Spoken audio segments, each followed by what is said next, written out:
my God. Oh my God, I cussed out Google in Spanish, and then it arriba. Oh my God. Oh my God. That's crazy. I told them the what to, and then they give me stream. And then even put I was gonna abandon stream. Now they being smart asses. That's what's up. Yeah, appreciate the late Google. Freaking YouTube. Freaking really? Really? Oh man. Vamos a ver. Shoo. La vive es muerte. It's not a live stream, it's a dead stream, man. Killing me, man. Killing me. Welcome to anybody that comes in the room or sees this, because I just had to, man. There's no reason for me not to have stream. I had signal, I had internet, I had time. Now I've got a little less time. It'll be a quicker live than I planned, and it's all good. And I'll never see how many people are in my room, so you gotta hit like, because they're not gonna show it, and they can show the likes, but it's all good. No worries. I'll have 1,000 likes and 4 views. Gracias por todos, YouTube. Gracias por de nada. So, back to the regularly scheduled itinerary. The truck in front of me, he's got a bicycle on his truck. On the front of his truck. Now, it's really funny. I'll bring that up in a minute. I'll wait for some people to get in the room. We'll see what happens, but he bought it off the rack. His rack come off the rack. That's the old thing was people used to have tailors to cut them a suit or to make them clothes, and it was, you know, thought to be a thing where, oh well, if you couldn't find a tailor, you just buy something off the rack. Well, the way we have to work and as little money as we have and the way it is today, you start out with nothing, you die with nothing. They're lucky we're wearing clothes at all. How about that one? If you see me, you know, with the cheap t-shirt and whatever, you're lucky I've got anything on, because when I was little we ran around with no shirts on. Anyway, that's how, I'm just saying. So he bought off the rack. That's my joke. His bicycle off the rack. It's on the front of his truck. If he hits something, the handlebars is going to go through the air-to-air cooler, or first through the air conditioning. You know, I want to call it the condenser, but yeah, evaporator. Either way, the coil in the front. So, there's a lot of stuff going on in the world today. I could talk about it, and you can watch it later if you got time for it. Now, I understand some people have to go to bed. I understand that people have to work early. People have different schedules. I'm the nighttime shift here. For right now, as far as YouTube, I'm like Red Skelton, the guy you watch between your feet, because he used to watch TV laying in bed. So, all right, people. There's been a lot of stuff going on, a lot. I don't know where to start. I don't want to be too far ahead of anybody coming in for the live. Click like if you're in here now. We'll see what happens with the live and how it shows it, but I'll explain what I'm talking about here. Just a few points I'm gonna bring up. You can talk about whatever you want to, but a few of the points I wanted to bring up was about, you know, security in your truck, because stuff's popping off. Especially around the border, stuff's popping off down there in a different way. Tanks are rolling, people. Enemies at the gates. They want to say somebody put on their enemies at the front door. No, the enemy are at the gates. They haven't quite passed the gates, but they're, yeah. And among other things, there's a few presidential orders out there I wanted to talk about. And I've been keeping an eye on things that are happening with drivers at the truck stops in the news. I'm not oblivious to any of that. I'm fully aware of everything that happens through news, and you have to look city by city because a lot of it doesn't make national news. You need to definitely keep your head on swivel. Watch your back. Be at the ready. 24/7, don't let your guard down. Something is going on. I'll do a better video on that, just on that alone, as soon as I can.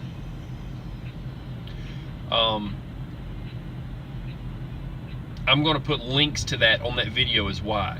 And I don't have the links right now, and I don't want to get too deep into it, but they had one lady driver that was found dead in her truck.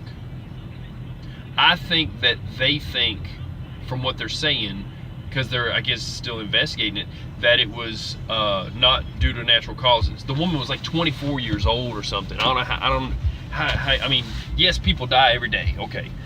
And I've seen where, you know, one guy was up in Wisconsin, I believe it was, and he passed away in his truck. Okay, that made sense. He was an older guy. He had a heart attack. A lot of these companies too,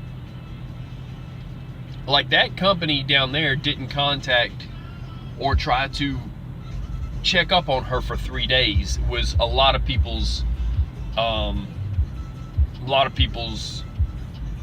axe to grind with them. Okay, I'm not gonna bring up the company name, and if you want to make name of the person, but I'm not in any way trying to gain any kind of fame over that or anything like that, because I'll tell you, for 2 reasons. One is a person lost their life. That is a really bad and sensitive, and like, that brings up raw emotions in the people that are affected by that and people who knew her. There's other people on here on YouTube that have done videos on it and stuff, and that's fine, and some of them were close to her, some of them were just affected by it. But here's the problem. It's not just out of respect for the family and stuff that, you know, you want to kind of make sure you got all your facts right and all before you even want to say it was foul play or anything. But here's the problem. That's not the only one. There was one in Alabama. There was one quite a few years ago, there was one where they actually tried to make a law about it. There's been, you know, issues with parking and reasons that people are in dangerous areas, but that was supposed to be a truck stop. And there's other truck stops, like I said, that have been affected by this. And I think every driver should be vigilant right now, for sure, and watch the back. You should always be like that anyways. But it doesn't seem to be just that one case, and I'll put all those together and compile a video. I'll do a video on a lot of them.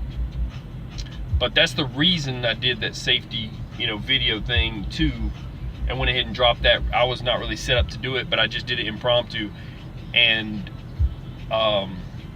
you know, I'm letting people know, hey, keep your head on swivel. You know, be at high ready, not low ready. You need to go to high ready. So other than that, there was a presidential order put out. They did actually a release from, I put it on Twitter. They did a release of from the White House of their actual position on what for each instance will happen with the immigrants. If you want to look at that, I've got that on my Twitter. And they also the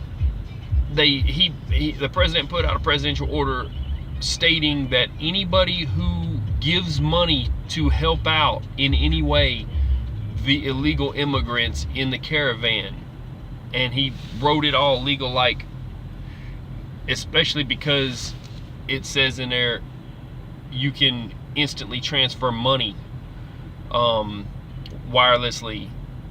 Because of that, they will seize your assets. And I don't know if they seize Soros' assets or not. Seems to me like he quit funding them. Seems to me like, I mean, it was a situation where, like I said, it's 50, the law states that he put out, the presidential order states that Every person you help or every instance you help, even if it's a charity, organization, person, it's all named legal like, you know, that a person means a charity or any kind of a group of individuals helping them. If you even donate to a charity helping the caravan, they will fine you $50,000 either per instance or it's per person that you help. In other words, if you send, you know, $300 and 150 goes to one person, 150 goes to another, they could hit you for 2 fines of $50,000. Now, at the tune of, I think they said that Soros spent something like, was it 500,000 or however many million, or maybe 500 million, 5 million, I don't know. He spent a lot, is what they say. This is just what they say. To get them to move. Those people, they were doing it as a job. The caravan is a job for them. They're getting new shoes, new clothes. They've had a ride up until Mexico City, which Mexico City, it's said that they're out of water. I don't know how them people are making it. They said it was like 7, 8, 9 days ago, about 9 days ago, that they said they were out of water for the city. That's kind of crazy. So something happened in Mexico City, and there's infighting with the caravans. There's a couple of groups that the El Salvadorians were, I think, if my understanding is correct, the ones that are from, I think it's Honduras or one of the countries, that said, hey, don't help those people from El Salvador. We're acting, you know, up, and we've got some rough ones, but they're crazy or nuts, and they're dangerous and all this. And they were even saying, don't help them when they get here. Well, that group said, well, when we catch up to y'all, we're gonna kill you. That's what was said on the internet. Okay, on some of the places on different, like there's a Mexican Facebook, there's places you can look, and I've found some of the links, and I've tried to translate as best as I can. There's other people who can translate better than me and who do videos on that, but I can get a pretty good gist of idea of what's going on. And there's infighting between them.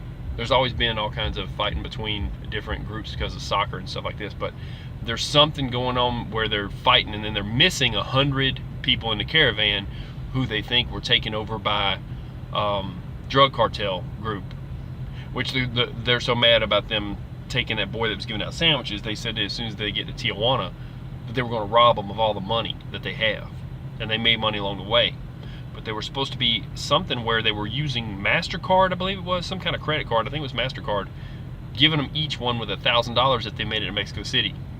A lot of those people are wanting to turn around now because they can't get a ride further, because I think they chopped off the hand that was feeding them. They found out where the money was coming from, whether it was Soros or anybody. With that presidential order, they went in there and stopped it. And so now it's my understanding that money can't flow in. And they caught a couple of campaign groups that were Democrats that were giving money and that kind of stuff. They weren't supposed to, but they can't get a ride out of Mexico City. They're stuck there. Some of them left and went back home. I think 78 made it in one group to the border, and then I don't know how many of the other. And they can only process 20 or 22 a day, maybe 24 a day through the judges. That's going on. And then, like I said, they found the one female dead at the truck stop, a truck driver. And that, like I said, there was another one that was in Alabama, a man, male, that was found. And I think there was another one. The one that was up in, the driver that was up in Wisconsin, like I said, he died of natural causes. So all that's on my mind, and I did the video on safety. I've got also just some stuff going on, and hey, you know, Mexico City being out of water, that's pretty rough. But the roads are starting to get iced up and snow. Had to deal with that a little bit, and we're talking even as low as Kansas, from Wichita to Topeka. Rough stuff. Be careful through there. They're running salt trucks, and they're running them so slow next to each other they're stopping traffic. I had not seen that before. It was like a rolling roadblock. Instead of running one, they run two next to each other, and then they turn around and make a loop. That's on I-35. The truck stop that burned to the ground, the Flying J, there was actually two of them, believe it or not. The one that burned to the ground that was up in Matthews, Missouri.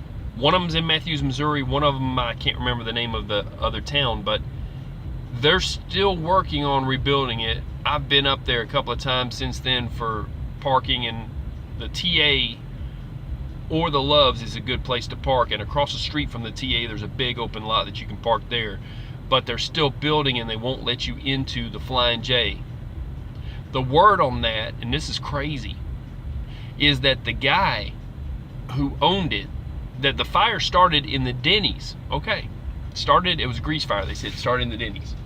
Well, at the same time, within a week's time or a short amount of time, this other truck stop that's, I believe it's Flying J2, had a Denny's in it, and it burned down. A grease fire in the kitchen. Okay, if that's not coincidence enough, it's the same owner. Same dude owns both of those places. So the word is they suspect he did it. There's not going to be a new Denny's built in either one of those. Probably for insurance reasons. They probably said they wouldn't cover it after that. But also, who knows what's going to happen to him? Which some of the leaders of Pilot are now in prison.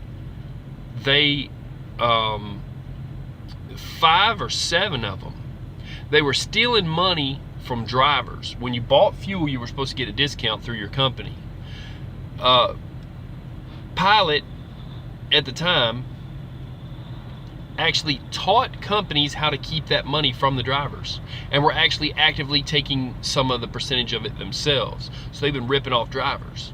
Kind of like the old ComData thing when they were ripping off drivers a long time ago when the Mormons owned the Flying J. That was the Flying J at the time, and were saying they could charge whatever they wanted for cash advances, and then ComData said no, you can't, and they said yes, we can, charging like an extra $8 or $10, and they said okay, fine, then we're going to stop having ComData. And then all of a sudden you didn't see anything but owner operators in Flying J's, no company drivers, because the company drivers all use ComData, and owner operator could buy cash. Well, half the parking lot was empty all the time, and it was good, you could park a spot, but get a parking spot easier. But then what happened was the non-Flying J, the Flying J's that were non-company owned, the independent ones that were a what was that called when you start a company and it's you're leasing the name of that company? It's anyways, the independently owned Flying J ones weren't banned from the ComData thing after that, because they appealed to them and said, hey, we're not them, you know, we're actually, you know, we're using their name, but you know, franchise. There you go, it was a franchise. So then after that, the Mormons sold it to Pilot. So now Pilot and Flying J are together. But what happened was the CEOs at Pilot itself are the ones that are in prison right now from stealing money from the drivers. It's embezzlement. So those people embezzling money went to prison at Pilot. Then this dude is doing his dirty thing, you know, possibly, they say allegedly, about whatever happened, burning his truck stops down for insurance money. And then, oh, and check out this bicycle when the lights shine on it, because I'll turn mine on for a second. You see the bicycle on the front of that truck? He's got a rack. It's just, I'll show it because that guy went by, you know, and he helped with the light. He's right there in front of me to the right. It's a bicycle on the front of that Freightliner. So yeah, anyway, so back to what I was saying. That parking, we'll be getting that parking back pretty soon though, I hope, at that Flying J and at the other Flying J that he burnt, or whoever burnt down, or whatever happened. I'm not sure the status of the Loves in Little Rock, Arkansas. They had rebuilt that one and it was closed down for a bit. Don't know about the parking there. Also, we lost a truck stop, I-24. I-24, exit 158, that Nickajack Lake near the Loves, used to be a fireworks place. I don't know if they had a fire, or if it burned down, or if they just bulldozed it over, but they're building a gas station that I can't tell if there's truck parking there or not. And I don't know if it's open yet or not. If there is parking there, it's difficult to tell without driving up there how many spots there are. I would check with Trucker Path before you go there, because it's always tight at that Love's. Even though they opened up back parking, all of that's full. And they closed down across the street from the Love's. It never was really allowed truck parking, but it was a place to park a truck for a little bit. They closed down Black Ops 2 military surplus store. That was actually a good place. So I think they're having they opened up a couple more Loves in Florida. They're opening up more Loves. They say so many stores. If it wasn't for Loves, I don't know what we would do, honestly, because they needed another person to come in and start, opening up truck stops. I still got to set up my 4-point plan. I'll do a video on that. You'll know what I'm talking about when I do it, to alleviate traffic and help drivers out with parking. If the government was interested in doing some building projects, that would be the one thing to do. It would take everybody off the road, and cars could move as freely and hit each other as much as they want. It wouldn't be much better for them, but they would not be able to blame it on trucks, and we'd have more parking. So either way, it'd be a good thing. So the snow and ice has affected me. I would say, honestly, I hate to even say this because it'll affect my freight, but I'll give you some advice. Stay south, because it's going to get so bad you can't move, and if you get paid by the mile, you don't get any money. I'm running south as much as I can, but you got to start out in the north sometimes to get south. Or sometimes you're in the south and there's a load going north, and that's the only load. I run specialized. I come with my own freight, basically. Sometimes I repower. I do all kinds of stuff, so it's a little different than a lot of people. But anyway, ELDs are killing people. They're like, as far as their time, not actually killing. It's making people really upset, the fact that they can't make it home because they have to shut down for 10 hours, even if they're 5 miles or 10 miles away from their house. That's affecting a lot of people. You want to fess up about it, make a comment below. That's going on. That's a real issue, and it's making a lot of people want to quit trucking because it's retarded. You should get a waiver to be able to do whatever. But here's the problem. A lot of companies are not allowing drivers to use their right. It's a right that you have to use PC miles. Now, they did pass a law that says if you are loaded and your shipper runs you out of hours and you're sitting there stuck, that you can PC mile from there to the nearest truck stop. Nearest.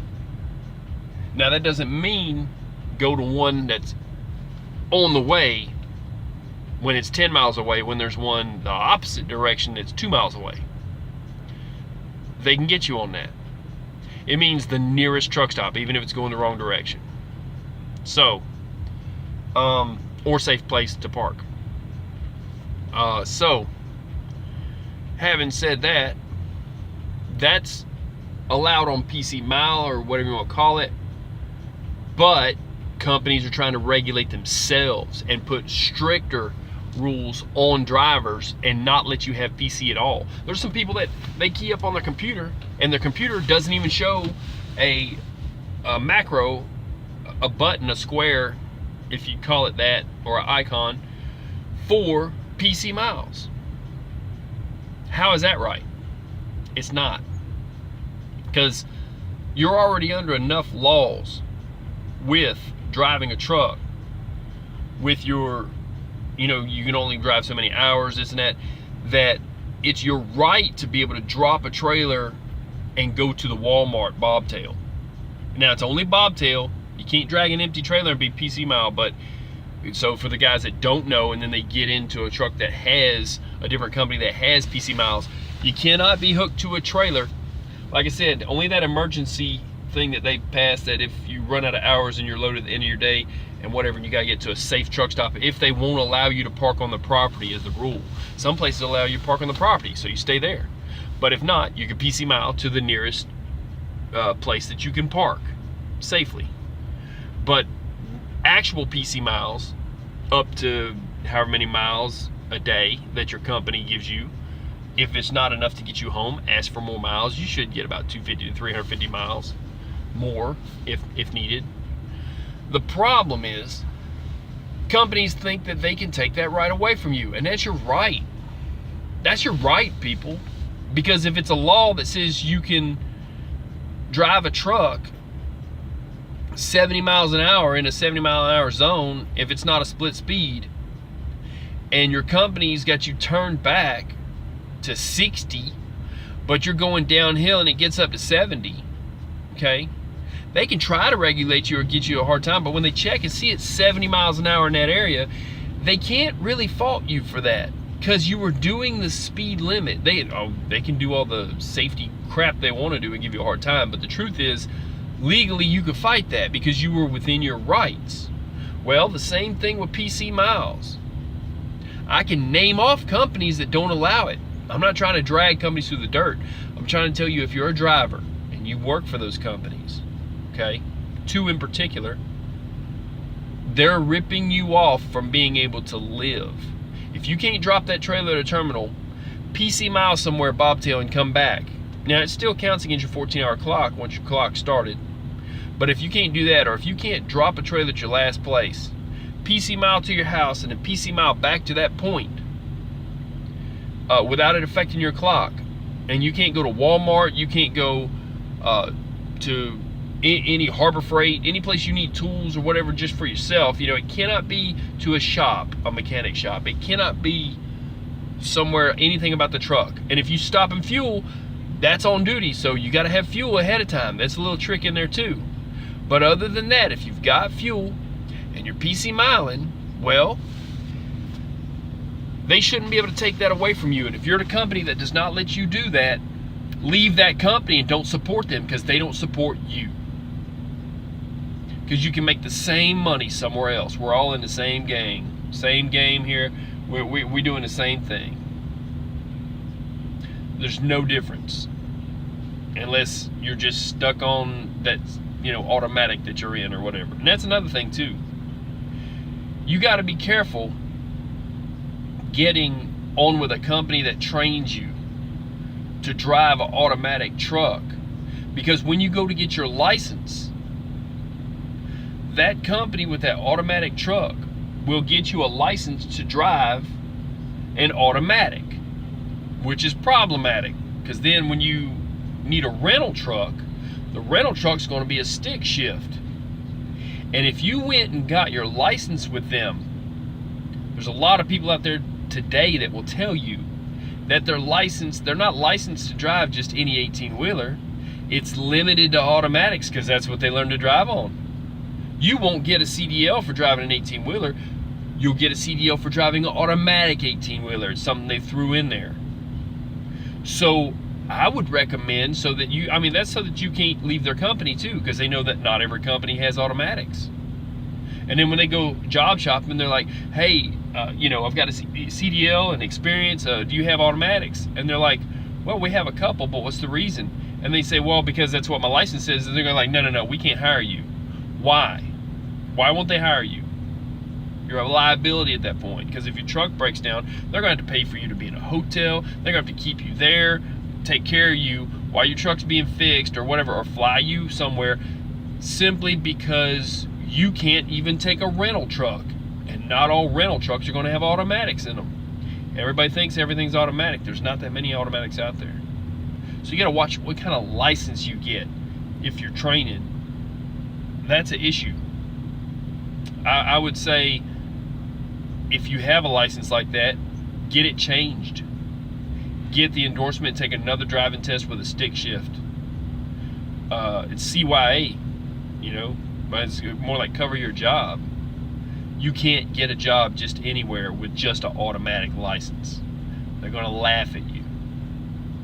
So be aware of that. You'll finish that year or 2 years required at that company or whatever. And that's the thing too. I talked to a guy the other day that he's got a payment that he's got to pay because they sent him to school for driving a truck, and they charge. A company shouldn't charge you anything for a CDL training. They should work that into their own cost. And I think there are companies that still do that, where they work it in their own cost. Find out if they're going to charge you per week out of your check just to be trained to do that job. Because yes, they have CDL training schools and this and that, but it shouldn't come out of your check. It shouldn't be a student loan. That's ridiculous too. Just a few things that were on my mind. Other than that, Love's Truck Stop is starting to have on the gas side cigars by punch. They're not half bad. So if you can't make it to a cigar shop, you can get them on points. As far as I know. Wait, let's see. No, maybe tobacco products you can't. I have to look at it. So I could be wrong. I think I am wrong about that. But either way, they got them at the Loves. Get your other stuff on points. I think they're $6 a piece. I saw them when I was in there. Be a saving grace for if you need it. So yeah, so I'm looking at the news, and like I said, they were giving them credit cards when they get to Mexico with $1,000 on them, and that stopped. He stopped paying them. They stopped giving them rides. They're stalled out in Mexico City, and I think Mexico City's out of water. I think they said they have been for 8 or 9 days. 9 days now, I think, maybe 10. Might be 10 days. There's an issue with that too. And it's a good thing our troops are on the border, because Mexico's fixing to get a new president. And the last president worked with us, but this new guy has tweeted out stuff about using the cartel against us, or whatever he's tweeted, saying he wasn't going to help them. And also some people said that he was actually going to send them after us or something if we didn't have a change in our zero tolerance on immigration policy. So there's going to be some stuff pop off down there. And then I want to say it's Brazil got a new president, and I think they already threatened to invade Venezuela, which China bought. China bought Venezuela, basically, because they lended them more money. Everybody says lended them more money than they could ever possibly repay, because they want Venezuela oil. Then Russia bought a couple of islands down there, or paid off or whatever. Venezuela then can ship their oil north, being under the watchful eye of a escort, and cut over and then go through the Panama Canal and go over to waiting Chinese ships. That's going on. And at the same time, China has lent a bunch of money to all of these other Caribbean nations, you know. And so that's kind of crazy. That's kind of crazy. But these countries down there, it's like they're just waiting for a war, because they got nothing else going on, because their economies are shot. And you know, during wartime, it's just like the march. They pay them, they give them food, they're like clothes. They're willing to do it. Economic downturn a lot of times leads to war. You look back in history, you look at when we had our stock market crash of 1943, the Great Depression. That's what Black Friday's really all about, when they got back into black. So, you know, it was in the red for a while. So, during that time, it just happened to be that the war economically saved the financial status of the United States. It really did. It changed it. Because everybody had jobs. People were, you know, they say Rosie the Riveter. All the women were building airplanes. All the men were flying them. So, and making armaments. So, that's what they're thinking down there, is at least they'd have a job. So they're all willing to possibly join up to an army and say, hey, you know, get behind the cause of their country was brought down by whatever reason, and try to blame it on a country like us, or who knows who. A lot of stuff going on. And in Central America is embroiled in a bunch of conflicts. And now there's all those migrants in Mexico City. They can make it there. They're having a hard time making it north. and when they go back south, they're running into the narcos that they never really went through that land. I think they put them on boats around it. That's my theory. But they have more money than they started out with, so they have enough money to get back down there if they hitch a ride going back down south. A lot of people will take them south. They won't take them any further north because there's an army sitting there at our border, and a lot of militia groups and Minutemen are actually filling up gaps at the border, other than what the military where they're at, and so there's a cause for possible pause there and conflict that could happen. A lot of stuff going on all at the same time. So anyways, I'm gonna kick back and have a cigar, and I'll be getting out of here in a bit. It's one of those deals where it's cold, real cold, and I've been dealing with snow and ice and everything else, and yeah, I was waiting on live stream for a long time. I was going to abandon this one. That's why I named it that. I'll have to rename this thing. It actually worked.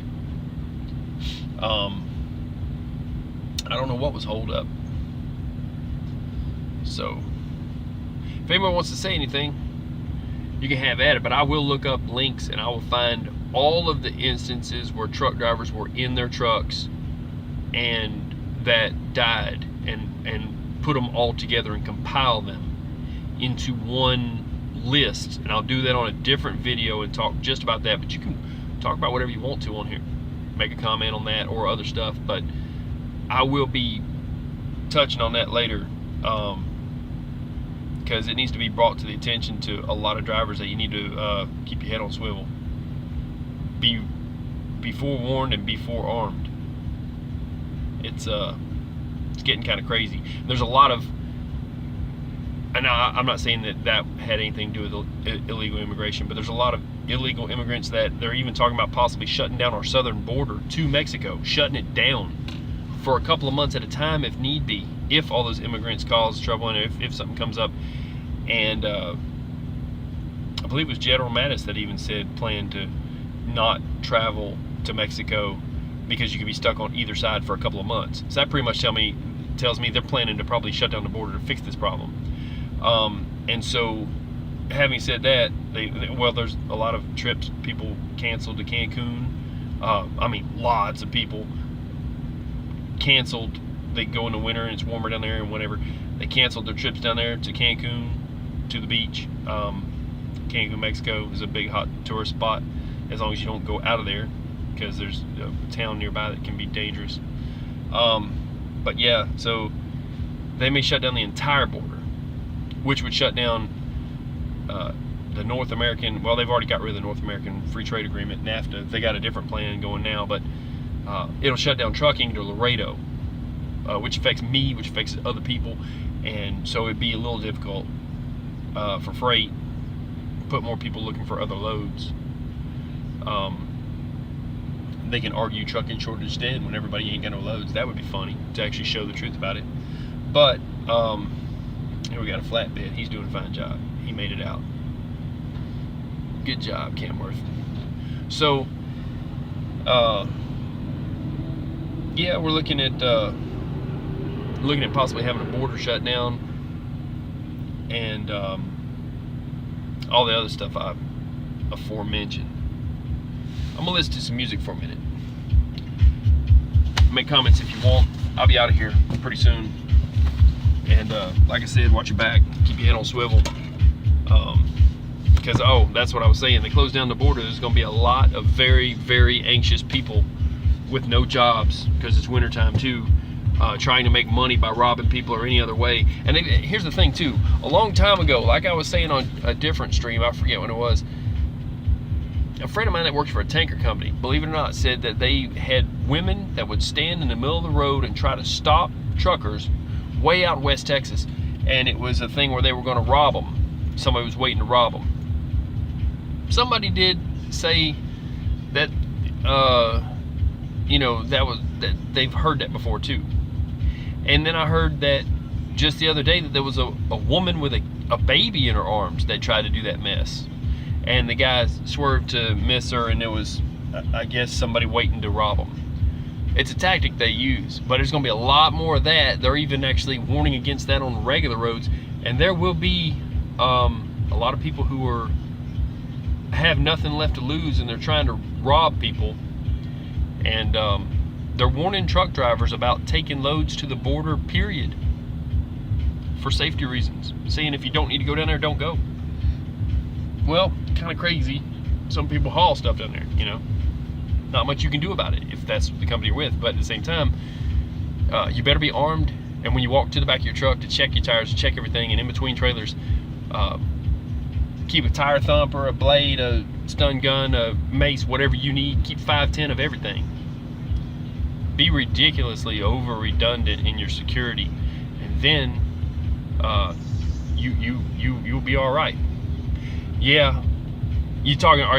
No hippie. You talking about the shame about the one that well, several that have been found at truck stops? Is that what you're talking about, bud? Because yeah, it really is. It puts all of us. Like I said, the one guy that was up in, I think he died of natural causes. Yeah, I think he died of natural causes up in a while back up in Minnesota, I believe it was. But there was a man, like I said, in Birmingham. My understanding is the story behind it was that they had that maybe that was the male and female that they saw with him or so. I don't remember all that story. Like I said, I got to compile these. I got to do a whole just a separate video about it, but something to the effect that they had killed him in his truck. So that was definitely a murder. The one that was down there, I think they're still working on that in Louisiana, the lady down there, and she was only 24. So I mean, I'm having a hard time believing that people just pass on at that age. And then I heard of another one, and I'm trying to think of where it was. So like I said, I will compile a video on all that, but that's why I did the little video on safety in a truck. I was asked a while back to do it. Been asked several times, you know, the seatbelt trick. That's the best I can do with it. But there's quite a few videos on YouTube about this. So if you want to look, just you know, you type in female driver found dead in her truck in Louisiana, because that's where it was. It was at the Mardi Gras truck stop.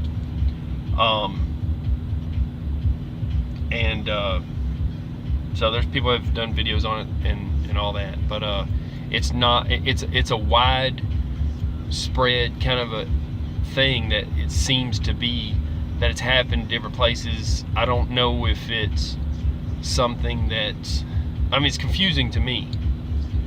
This is kind of new. This is kind of different and confusing, because most drivers are on high alert, you know, and all the time. I'm not sure what this dude's fixing to do in this trailer. You know, I watch my back. Everybody I know is like, you know, they hear something, they say something, you know. We all got dash cams.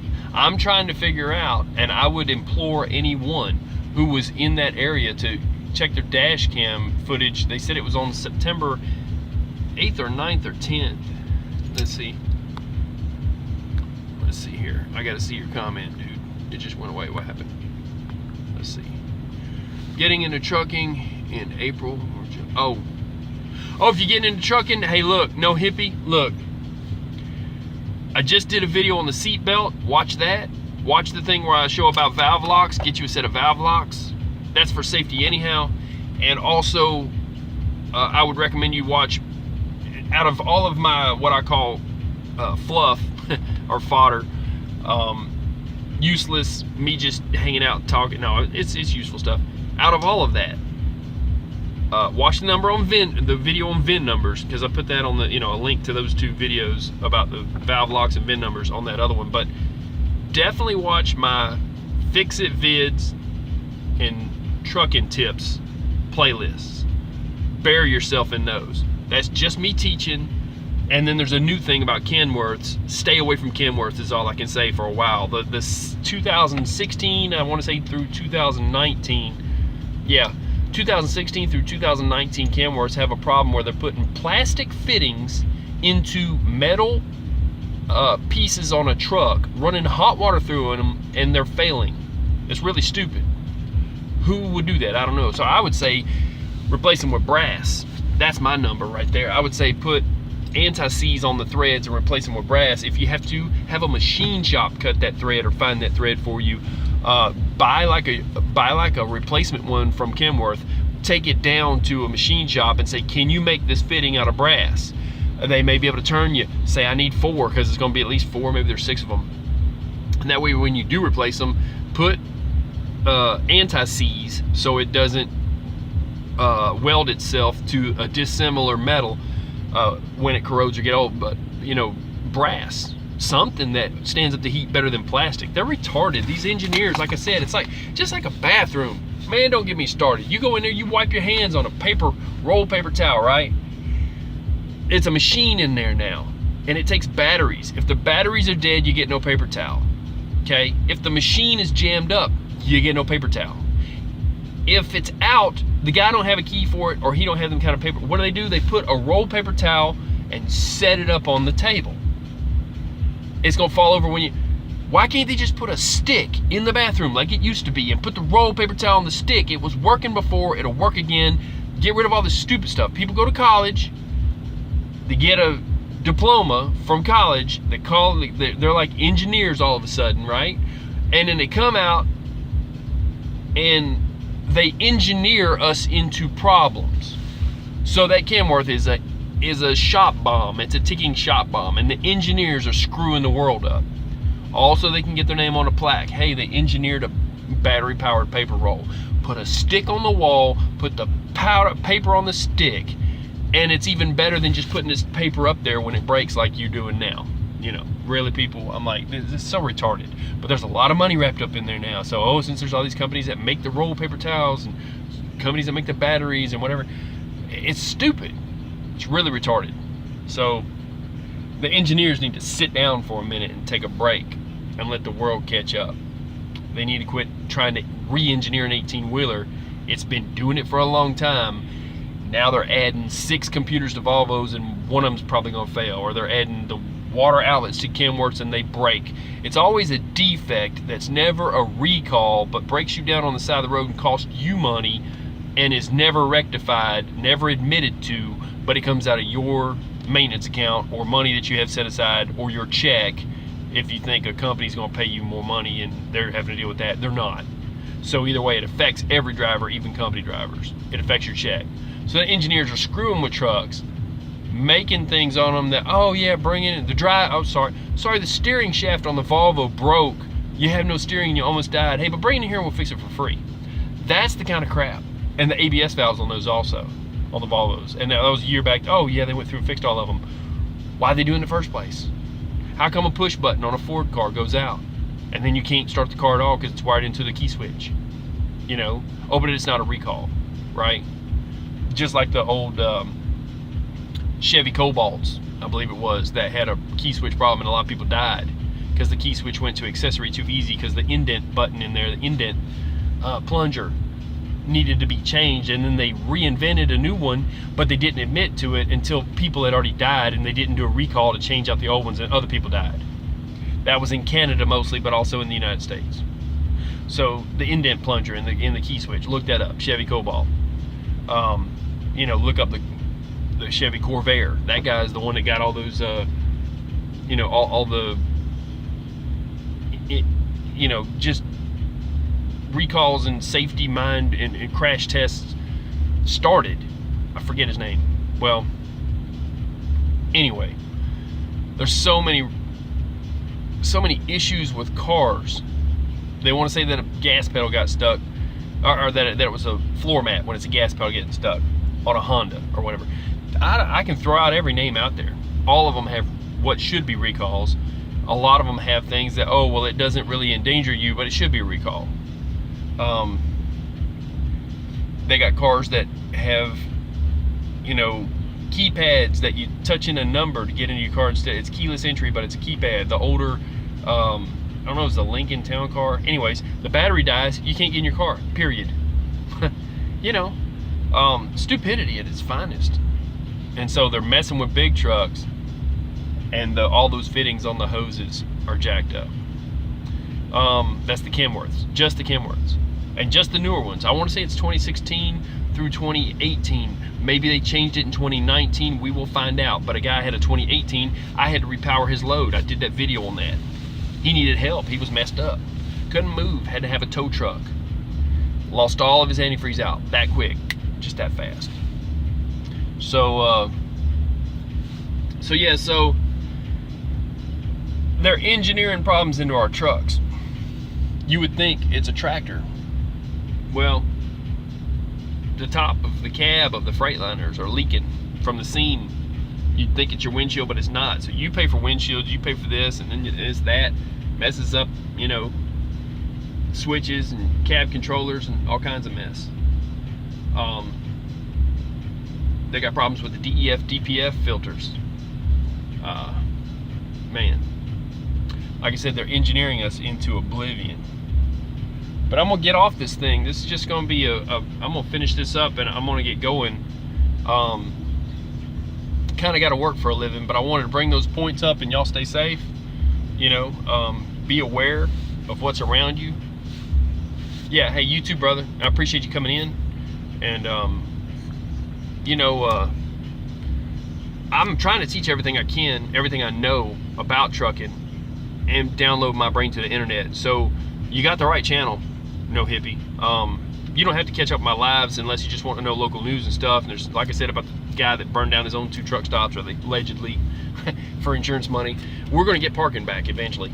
But if I hear something, I'll say it, speak on it. And I'm trying to teach most of my mechanical skills. I got a lot of videos that they took away my video editor on YouTube, and that's really threw a wrench in things. I was making some good videos. I've got to put together God knows how many rolls and rolls, if you would call it that. Really, it's, you know, on card. A lot of video I got to put together, pieces and pieces, to make good videos about independent things that I've already taught how to do, and it's in the can is what I call it, but I got to edit it. Editing is my Achilles heel. So when I get to it, people, because I work for a living, I will put it up. Oh man, yeah, they said something about doing something with the editor. I hope you can put pieces together. That would be, man, that would be money. That would be great. You would see me putting out videos. If that happens, No Hippie, you're gonna see more videos coming out of my channel. You're like, Jesus, because no lie, I've got it. I got it at the ready, but it needs editing, you know, and I'm not gonna put it up till it, you know, till I can get that done. But yeah, oh yeah, it's coming. That would be great. That would be great. And I'm changing my trucking channel to No Hippie Trucking. I told you that. You got a a lot of viewers and a lot of subscribers. You see just little on me, and now I know I don't give no warning on my channel. I don't really say, hey, I'm gonna be going live here, because I don't never know when. I don't have exactly a regular schedule. You know, I will get there. Don't steal your name. No Hippie Trucking, is it? So yeah, so no, no, I'm me, Truckinstuff. It ain't going nowhere. But yeah, I'll tell him to check out No Hippie. Y'all check out No Hippie Barbecue in case this comment doesn't come up. I'm subscribed to him. He does a lot of barbecuing and smoking and stuff. No Hippie Trucking and Transport. There you go. Ain't nothing wrong with that. You know, make a whole nother channel, dude. I would leave the other one and tell him to go to both.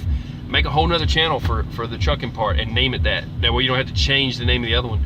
But anyway, yeah, and I may even get a podcast. There you go. I may even get a podcast going. I'm going to get a good microphone and set up that kind of stuff at some point. I may wind up going to Patreon, because I've had a hard time with my... I just cussed them out in Spanish for like an hour and a half till I got streamed. I know Google heard it.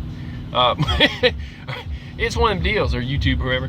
It's crazy, man. It's like, you know, live stream is dead. You know, no está vivo, está muerte. You know, it ain't live stream, it's dead stream. So, anyway, like I said, I got so much going on that I will get my channel up to snuff. And if they have brought back that editor, boy, you're gonna see some videos cranked out of my channel. But in the meantime, I do have a editing software. It's a little difficult.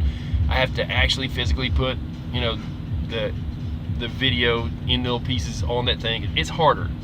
But I'll get there, and some of my newer stuff will go onto a different. I'm gonna get another laptop. I may go to Patreon. I'm not sure. I am on Twitter, and I like I said, I may go to Patreon because some people are getting paid off that. I haven't decided about any other places. I've got invited several times to Reddit. There's a Reddit and a subreddit on trucking, and I'm going to get some things worked out. When I commit to something, I'm like full on with it.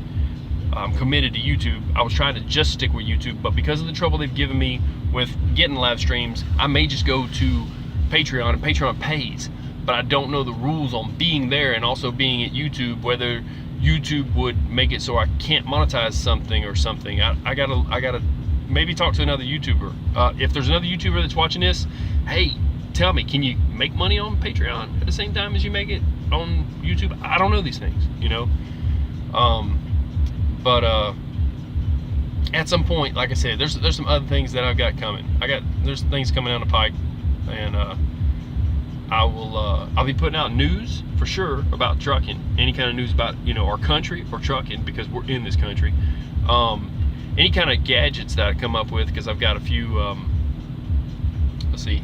I doubt do Patreon, but yes.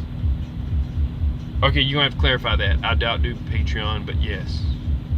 I don't do Patreon, but yes. But yes, that I can get paid on both at the same time. I thought that maybe if I did a Patreon and did YouTube, that maybe YouTube would not want to pay me for. I don't really know. I don't know the rules, you know, because if they're competing or something, or, you know, paid on both. Okay, thank you, man, because I don't know these things. Man, I'm just an old truck driver with a wrench. You know, for real. And then they messed around and gave me a camera. That's where they screwed up. Give a truck driver a camera.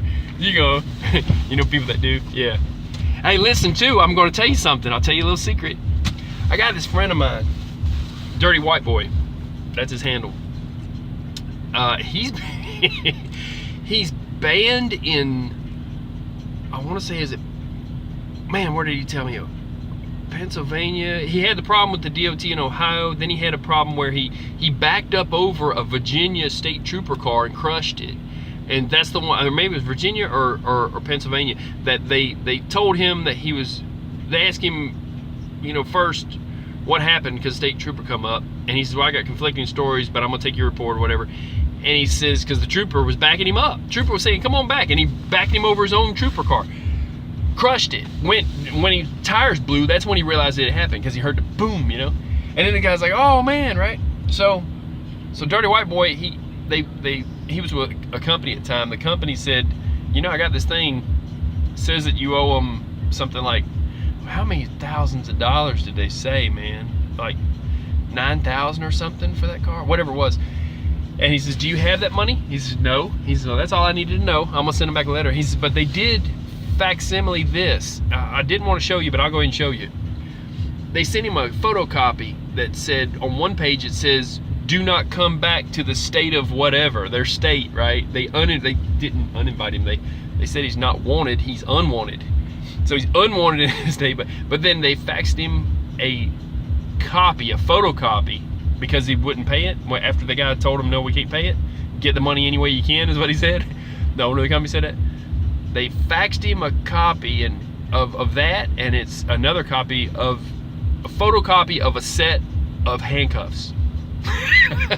So do not come back to our state, and this is what you're gonna get if you that guy. I'm gonna do a video state by state on all of the stories he has in states, and I've got a friend of mine that's another guy that's told me yeah, I know, right? He's a nut. Oh man, I was talking to him last night on the phone, and I'm like, God, I said, stop talking. Don't tell me the story about North Carolina. And he says, why? I says, because I want to get my actual reaction to this shit on video when I call you. And I said, just don't tell me nothing else. We're gonna go live on a thing. He's the same guy, like I said, caught in Ohio with the permits and had to call the FBI because it was a racket, and they stopped him. And anyway, tried to say he had bad permits when they're the ones getting permits. Then they issue new permits that are magically delicious good, right? And then let him go, but he had to pay a $1,000 fine. And they also got, somehow, a guy from the same company across town, okay, with the same exact setup. And so, that's not right. So anyways, I'm gonna start this truck up and get some heat going too. and going to ride, like I said, in a sec. But yeah, Dirty White Boy's got stories. I got friends of mine that they're nuts, man. I have got so many stories where one guy called when you have a problem, if a company's holding you up, this is something else you drivers need to know. I'm gonna say this. I'm not gonna tell you to do this, but you have this right. You have a federal license. The Federal Motor Carrier Vehicle Safety Administration is your governing body. However, you are not a federal employee. You have a federal license. You're working under federal law. They can put you in federal prison. Yeah. So federal, think federal, okay? All right, once you're thinking federal, understand something. You cannot be detained and stopped from traveling and from interacting in interstate commerce. Write that down, I'll say it again. You cannot be detained illegally or slowed or stopped from doing your job, from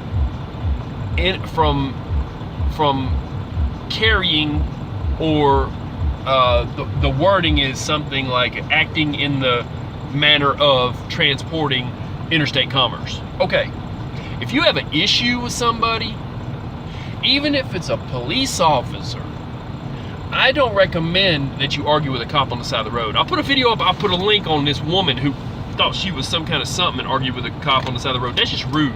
Save that for the judge. However, if anyone stops you from doing your job as a truck driver, even if you're delivering to a place and your boss says, hey, you got to go across town and pick up this load, and that place says, no, it's going to be 5 hours before we have you unloaded, you have a right and a duty to leave.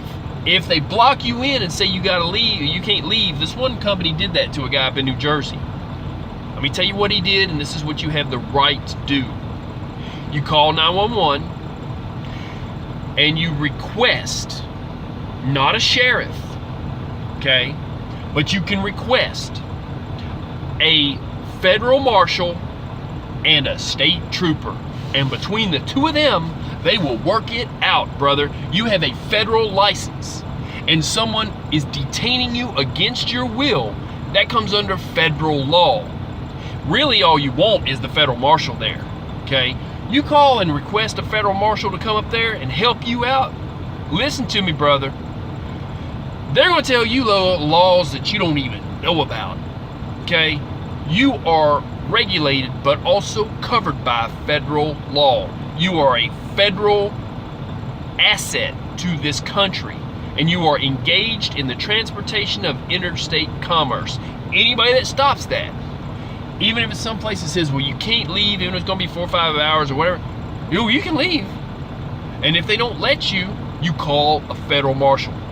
The one dude that told me that he had one show up, he said they went in there, he said what had happened was he decked the guy. The driver decked the guy because the guy said you can't leave, and he had a yard man park in front of his truck. And this is in New Jersey, and he's from New Jersey. Or he was from no, I'm sorry, I want to say it was somewhere up north, but he was from New Jersey. And the guy said F you to him a few times, right? And he says, I'm from New Jersey. He says, I consider that a threat. And he says, so about the third time he said that, I decked him. He said he hit him. When the federal marshal showed up, the manager said he decked me, you know, because he had said he wasn't going to unload his truck, and he said F you to him 3 or 4 times. I think it was the third time that he hit him. So he said, yeah, I hit him. He says, because I consider that a threat. He says, but this guy said I can't leave. So he said he hooked him up. What he means hooked him up, he put handcuffs on the management guy for that threat and for whatever, and for trying to stop the driver from leaving. Then he said, you're going to have somebody unload this guy, and you've got 15 minutes to do it. Now, the federal marshal didn't have no inclination in his head that a floor-loaded load, no pallets, just floor-loaded from floor to ceiling all the way in that truck really takes a minimum of an hour, okay? They're like, we can't possibly do that. It's going to take at least an hour. They had him done in 30 minutes, though. No shit. They had him done in 30 minutes. And that federal marshal said, you take everybody off every truck up on this dock and you have them working on this truck right now. Floor load off the truck. I want to say it was 20 minutes is what he said it took. 20 to 30. And that guy, other guy went to jail, who was the manager, for threatening him. And they told the yard man he had to move out from in front of his truck.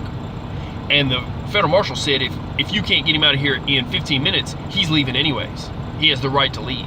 You have no right to detain him, okay? Because he was going to just go back, drop the load, and whatever. Now, I've heard of people who couldn't get unloaded, and they had a load of meat. They drop it back at the yard, and they're like, hey, whatever. Didn't tell nobody, because they wanted the load to still be under them. About 2 days later, they're calling, screaming for that load. Oh, they're ready to take it. Where's he at? What happened? Yeah, if they wanted it today, they'll definitely want it tomorrow. Let me tell you something. You don't take no mess off shippers, but also if you have a physical problem or some kind of issue, don't hit nobody. But you have the right to call a federal marshal because you fall under their territory. You are governed by and secured by the United States government, whether you know it or not. Now you're caught up to speed, okay? So, no lie, federal marshal, keep that in mind. If you ever really need help, most times state trooper. Just have a state trooper come out if there's an accident or this, that. But if something ain't right, if something's really messed up, and you feel like you're being detained against your will as a truck driver, or if you're in a truck stop, somebody's in there trying to do whatever, you can call the state patrol, you can call whatever. But hey, you call the federal marshal, oh, it's on. It's on. So you got help more than you know, and you're more important in this country than you know if you're a truck driver. And you're worth a lot to every other truck driver, whether you know it or not, because they don't want to have to haul the load you do. They don't want to do your local work. We're all working together to the same job, and we look out for each other. It's like a family. Sometimes families argue, but it's still like a family. Except Thanksgiving. Nobody brings me, you know. I was just saying. No, so, yeah, hey, there you go. Well, I'm just being honest. And it's something that the old timers know, but you young timers, you youngers, the new people coming in, they're so, man, they want you dumb, people. The trucking companies don't want you to know that you have the right to have PC miles, because then you might be able to go somewhere and have a life. They don't want you to, because they don't want you driving their equipment anywhere too. You know, it's their fuel, and they're, oh, you know, okay, well, you know, piss on them, go somewhere else. Go somewhere that actually trusts you with the $1 million equipment that they have you drive every day, because it's ridiculous, right? They trust you to haul a load with it and be able to stop that heavy load, but they don't trust you to bobtail? Retarded. That's for all of them. They got my retarded stamp, just like that, on their head. So, you know, they'll do that to you. They don't try to get you home, they try to have you haul more freight. Let's see, I'm not staying company for more than a year. Yeah, hey, do what you gotta do, man. And then at that point, I would advise, if you're gonna be an owner-operator, I would advise you do a lease purchase. Here's why. It gives you time to learn, number one. Number two, if the truck blows up, you don't have to keep making, you can, if it's a walk-away lease, you can go and do another lease with the same company with a new truck. You're not stuck under a payment to that one truck, to Freightliner or Kenworth or Peterbilt or whoever, Mac, you know, PACCAR, you know, Marmon's out of business. I'm naming Marmon. Oh, the Marmon guys out there, what's up? So, yeah, you know, you won't be stuck making a payment to a dealership on that one vehicle till the end of time, okay? It's not gonna turn back and go back on your credit or nothing like that. It's, all leases are a walk-away lease. Each partner, you or the company, has an open-ended agreement that you can leave at any time, okay? Just like if you have a trade agreement with a company, or with a country, I'm sorry, one country to another, each can walk away from the table. So start out and maybe even stick with a lease purchase, simply because, not just a lease, make sure it's a lease purchase, simply because you can walk away from it and they can even give you another truck and you can stay with a new company. Same company, not even have to change, just swap trucks. If it's something under warranty, you're not stuck there bleeding money. And don't pay nothing down. Don't pay no money down, because you're not gonna pay money to make money. Don't pay money to make money. You know, I've said before I wasn't gonna be nobody's financial guru, but I've given some tips like that. You don't put your money up, let them put their money up. They're a multi-billion-dollar corporation. Cry me a river if they gotta spend a little bit to have a driver. They're lucky you're out there. They go 9 to 5 and they go home. You know, they got nothing on us. We work 85 hours a week, 80, 85, whatever it works out to be with a reset. Let me tell you, 70 hours and then a reset and then 15 more, whatever it is. Let me tell you, they can't touch what we do. Their little cute little 40-hour week, that's a vacation for us, okay? They, you know, cry me a river if you got to pay a little bit of money to have a driver that's going to go out there and work 3 times as hard as the dispatcher does. So don't put your money up, make them put their money up. Definitely, I would say get a new truck with a lease, because brand new if you can help it, and run the hell out of it, just because you're not going to worry about breakdowns and time broke down. You're not going to worry about the breakdown itself. You're under warranty, but also, you know, like I said, stay away from Kenworths. Stay the newer Kenworths. Only from, I want to say it's 2016 to 2018. Maybe the 2019s are fixed. I don't know. But it's because of that problem and other problems that I've not been told about yet, but I've been forewarned to the hilt. Like, I've been refused. If I talked to a company and said, you know, I'm thinking about getting a new Kenworth, they're like, nope, we're not going to even let you do that. I'm like, what? They're like, oh yeah, it's got more comfortable seats in it. I might just get a different seat for this one. So it's all how you want to do it. Stay away from that, but and get a rack on the front of your truck, because it'll save you from deer, for real. And get the deer horns, because they do work. Because you know, as soon as you save up enough in your maintenance account, tell the company that's what you want to do. Even if they get you an ugly steel one, it doesn't have to be as nice as my stainless one. It could just be something out there. Yeah, new truck. Learn about working on trucks. And with a new truck, you're going to have less downtime with brake chambers, wheel seals, tires, clutches. See, we're all talking like, you know, anywhere from 300, 400,000 miles to 600,000 miles is when all those things go bad. Let's see, it's going to get better fuel mileage, and so you can compete. You can actually compete if you can get good fuel mileage. You can't compete if you have an older truck. You can't. If you got a truck that's making 5 miles a gallon and you're out here hauling general freight, it's going to be difficult. Yeah, okay, well, those decent assets, those are your assets, bro. Don't put your money up on it. I'm just telling you, there's other people going to say, oh, get your own authority and do all this stuff. And that's fine if you had a contract with a company and you'd already been trucking for. And look, I'm not going to stop you from doing that. I'm not going to say that's wrong. I'm telling you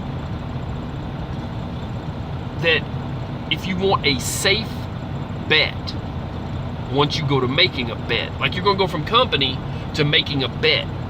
If you want a safe bet, go do a lease purchase. You will get a real good feel of what's going on with it, and you will be able to make a more informed decision on getting a truck, and you can walk away anytime you want. Or you can pay it off and take that truck and sell it for about $98,000, and that $98,000 might be a decent asset amount to have in an account, and then buy a truck, and that dude will take it to you. You see right there, that dude, he'll haul it to you just like that. So hey y'all, I'm gonna get off this thing though. I'll do more on that. And no hippie, hey, you know what, make a comment on any of my stuff if you got questions, or if you're saying, hey, can you know, do a video explain a little something or something, I don't mind. But as far as it'll have to be alive like this when I explain stuff, because as far as editing is my Achilles heel, and I work for a living, people.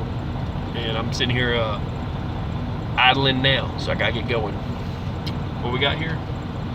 I'm thinking about something like Landstar. It's not about needing my. Let's see. What did I do? Think about something like Landstar, but it's not about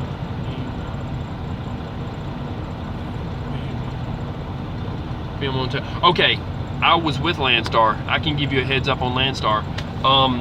They have, they call their drivers BCOs because they're all owner operator. They have domicile agent and then regular agents. And out of those agents, you have a 3-letter station code and a book of all those people that you call for loads. The problem with Landstar is a lot of the good paying loads at Landstar, those guys have it tied up, and then they take vacation time on holidays and stuff, and you might could find a good paying load and you're like, hey, you got these regular? Yeah, but it's just for the holidays. I told them I won't haul it then. I'm not going to be their facility if they ain't going to give me a better paying load later. I might take one here and there or something to get me back, but I'm not going to go out there on holidays and work them. But that's where the big money's at, is people that's already got it tied up. The brokers that sell it to the agent in the first place even have it tied up. So there's a problem. There's a problem with Landstar is you could go broke unless you have a load put on you. Companies out here will give you advances and they'll keep you running. Landstar, you got to dispatch yourself. You really need to know what you're doing before you go to Landstar, because you're your own dispatch, okay? And it's difficult to find those, and sometimes they're just not there. Like I said, I'll be honest with you, Landstar's a bunch of wolves down there that you know are eating up all the freight.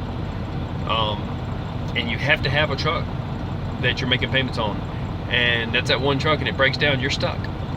And they're not going to help you financially. They will not give you a loan or this or that. I think they even had, at one time, they had like where they could give you $1,000 loan towards a load or something for an injector or something like that. But they don't want to do that for long, and they ain't going to do it for very much.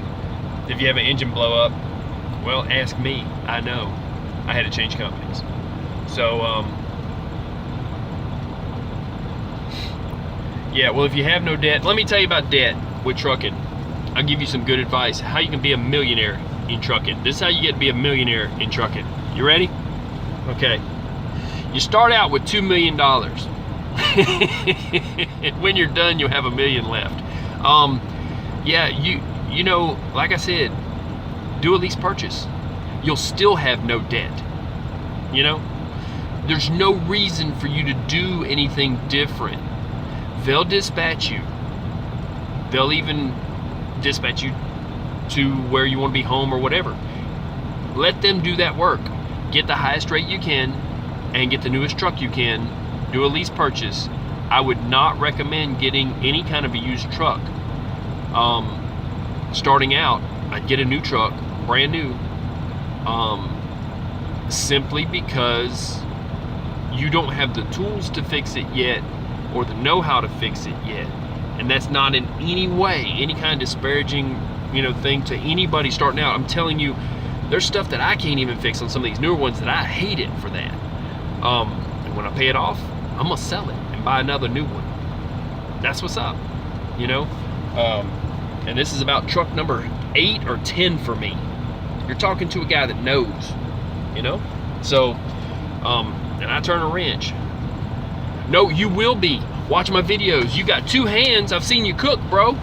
You can cook, you can turn a wrench. If you can turn a spatula, you can turn a wrench. And I'm an old cook from a long time ago. A long time ago, 100,000 years ago. So, yeah, for about 24, 25 years now, I've been turning wrenches. It's not that big a deal. Some of the bolts are bigger than others. You know, you're probably not going to be taking the manifold and turbo off. But there's other stuff you can change. There's a way to change a belt. You can change a belt on a car, same as you change it on a truck. Only on these, you have to have a half-inch drive ratchet, a big breaker bar, a big pipe. You pull down and take the pressure off of the spring-loaded tensioner pulley. And it takes the tension off the belt. Then you take the belt off with a pry bar or a big screwdriver, a couple big screwdrivers, while you've got the tension off. And then you swap the belt. You feed it over the big fan. You know, you take the old one off around the big fan, then you put it over the big fan, you know, and put it on there, and nothing to it. Alternator on a truck is a little different. You have to take the front pulley off of it because it's on there with an impact. You have to have an impact, or you have to take it to a shop that has an impact. You're going to need an impact. Harbor Freight's got them though. Who would you suggest as a starter company? Man, that is a good question. All of it's problematic. There's a guy that's got a YouTube channel on here that's making fun of their starting pay.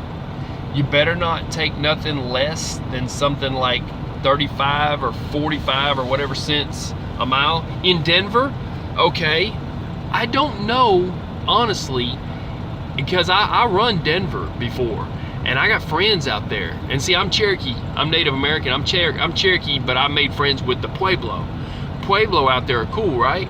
So there's a company that's actually Pueblo Indian, and the guy's daughter is the picture on the side of the truck. I'm trying to think in my head, the Navajo. No, that's right. It's not Pueblo Indian. They're the Navajo. Navajo Truck Lines has freight out of Colorado. If I lived in Colorado, I would be ringing them up. Navajo. Because just like in Spanish, like jalapeno, okay, or naranja, well, you know, the J. Let's see, I'm not really concerned about the pay. Oh, no, you won't be. No, you will not be. If you are, there'll be a bunch of other drivers up there to give them hell about it. You won't be done wrong. You're not going to be done that way. You'll get paid. You know, they have to pay you, because you can own the company, sue them and own the company. You know, and you can call federal authorities, call a sheriff on that one if you're getting ripped off on your check, and then they'll go further, and then the FBI will check them out, you know, for ripping off, you know, embezzlement. What? They can't treat you bad, dude. They don't have the right to do that. Yeah, no. See, that's the thing. Here's how it works in trucking. If a company says, I've got apples over here, okay, they only pay 5 cents a mile, and I want you to run that. That's their deal.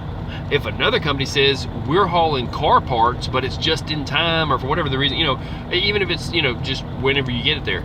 Let's say not car parts. Let's say this company over here has produce, you know, that's like not apples, but like tomatoes, you know, and they pay 50 cents a mile. You just go with the 50 cents a mile. It's all in what you sign up for. So if you get done wrong, it's because you signed up for them. So go to the back of the truck stop, okay? Listen, this is what you don't know, no hippie. Go to the back of the truck stop. And every single truck stop out there, they used to be books. Some of the mom and pops still have the books. I like the books. I'm just funny like that. They have business cards, especially the Pilots and the Loves. I think the Love still has them in business cards, yeah. So on the wall on the way to the bathroom, there is, and maybe out front they might still have the magazines, but on the wall on the way to the bathroom, there's a big plastic board stuck to the wall. All these business cards in there. One is for Martin, one is for Swift, one is for Schneider, one is for every single company out there. Take every one of them. All of them. Get a rubber band. Take them all. Bring them back to your truck, or, well, you're not in a truck at the time. Take it to your house. Look up those companies and look on some of the ones. One's Jobs to Go, one is Jobs. I tell everybody, if you're pissed off at your company, don't forget, before you quit, before you wind up at your house, stop by the truck stop and get the cards or get the books.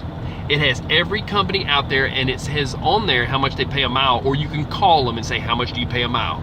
Get you a notepad and that, and you'll just go with the one that's the happiest for you, man. Because look, if one of them's right across the street from your place and they pay 35 or 40 cents a mile or 50 or what, you know, you need to be making like, you know, you need to be making like 45, 55, 57, something, you know, whatever per mile to run any kind of local work.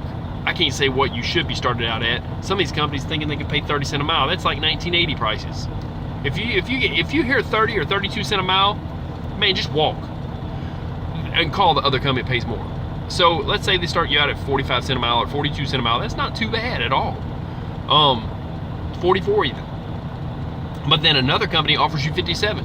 Go with the 57 unless that other place is so close that you're like, man, I could drop my car there. It's right here in Colorado. You know, better trucks, nicer people. They want to get me home and do this, or they want to, you know, run me not all the way to California or whatever. You know, it's all your thing. You know what I'm saying?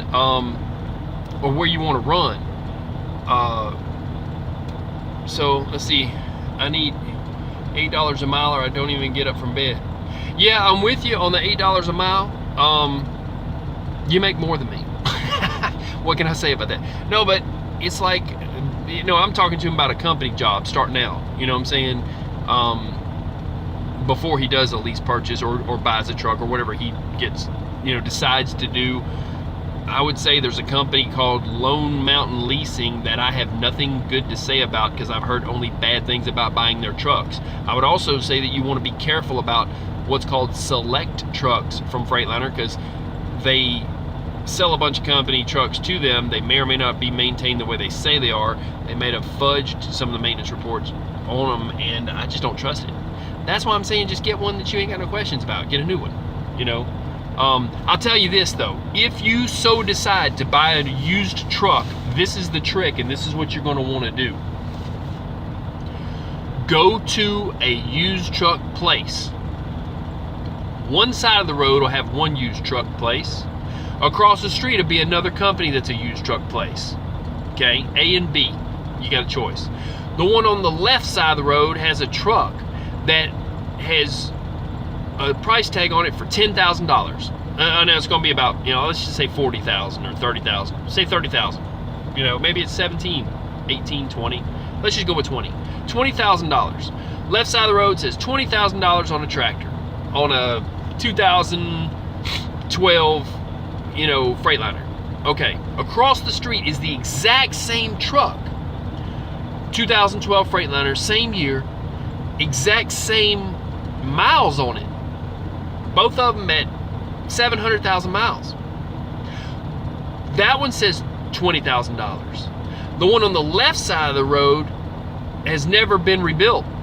The one on the right side of the road, somebody didn't put additive in the coolant, and it got what's called I want to call it black death. That's like old racer term for the pistons going out. It's got electrolysis. Electrolysis set in, and electronic sparks like lightning bolts came from the outside of the block to the cylinder walls, the outside of the cylinder walls, and eat it up until it tapped on them, and then the lightning bolt, or the spark, or whatever you call it, came through, all the way through, and made a hole through the cylinder wall, and water from the water jacket went down into the oil. So under warranty, because it was under warranty, they rebuilt the engine, and it's got a whole new engine with a warranty, and they put a new clutch while it's in there, because that's what they do. So the one on the right side of the road has got a new engine in it, and it's the same miles as the one on the left side of the road that's fixing to need a rebuild in 300,000 miles, even if they put the additive in the antifreeze and they didn't have any problems with pitted liners or what's called electrolysis. So what's the answer? You're looking for a used truck that's just been rebuilt, that has a warranty, if you're gonna buy an older truck. That way you got a new truck, but you're not paying for a new truck. You're gonna be paying for wheel seals, you're gonna be paying for brake chambers, but you're not gonna be paying for pistons, and you're not gonna have drop pistons on, and those are under warranty, and you got like a 300,000 mile warranty, and go ahead and get the extended warranty to 600,000, you know, down the road you go. Just like that, you're good to go. That's how I bought a truck once. I bought one like that once, okay? So I know what I'm talking about. If you're wanting to buy a used truck, only buy one that's just been rebuilt. Then they gotta warranty it. And if it's a crate motor that they came all the way from Detroit, that's a whole new motor. You know it's done right. Then you're real happy about the purchase you made. But don't buy the one on the left side of the road that's got 600,000 miles on it. That might get to 1,000,000 miles, but it ain't blown up yet. But why would you do that to yourself? You gotta wait. You gotta be patient. They're not gonna be all through the truck trader. Okay, go ahead, dude. Yeah, so there's only gonna be 1 or 2 or 3 trucks in the truck trader. Get the truck trader paper out from in the front of the truck stop and start looking at trucks. I got to go to work is where I got to go. Y'all stay safe. I'm gonna get off this thing. You can watch what I've been talking about. Stay safe in your truck, and something's going on with these drivers that have been found in their trucks. So watch your back, keep your head on swivel. Forewarned is forearmed, people. I'm gonna get off this thing. I'll go live again tomorrow if I can. Stay safe, and I'm out. Peace.